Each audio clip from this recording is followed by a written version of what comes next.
Em biết bao nhiêu người đã nói rằng em là người con gái khờ khạo, vì anh đã ra đi sẽ không bao giờ trở lại. Thì kệ người ta nói, em vẫn cứ chờ, cứ đợi, vẫn cứ mong anh.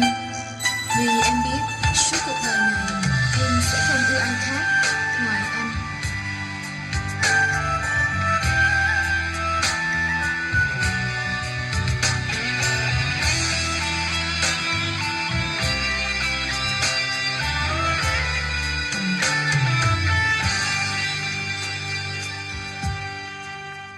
Chàng ra đi, chàng đã ra đi phương trời thật xa xôi, có lẽ không bao giờ về đây nữa.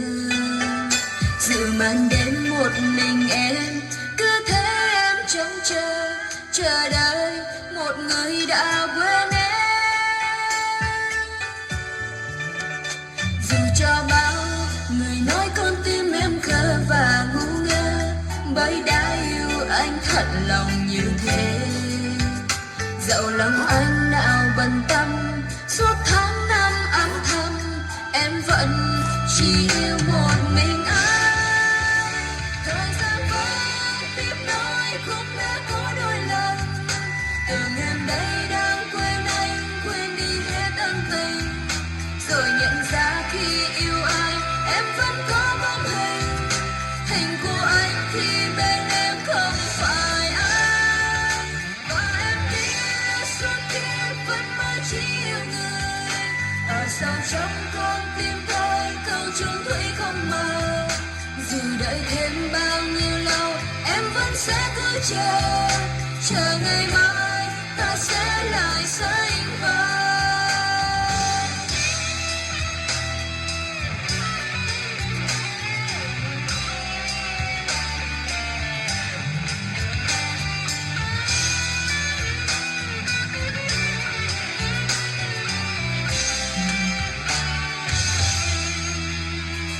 Chàng ra đi, chàng đã ra đi phương trời thật xa xôi, có lẽ không bao giờ về đây nữa. Giữa màn đêm một mình em, cứ thế em trông chờ, chờ đợi một người đã quên em. Dù cho bao người nói con tim em khờ và ngu ngơ, bởi đã yêu anh thật lòng như thế.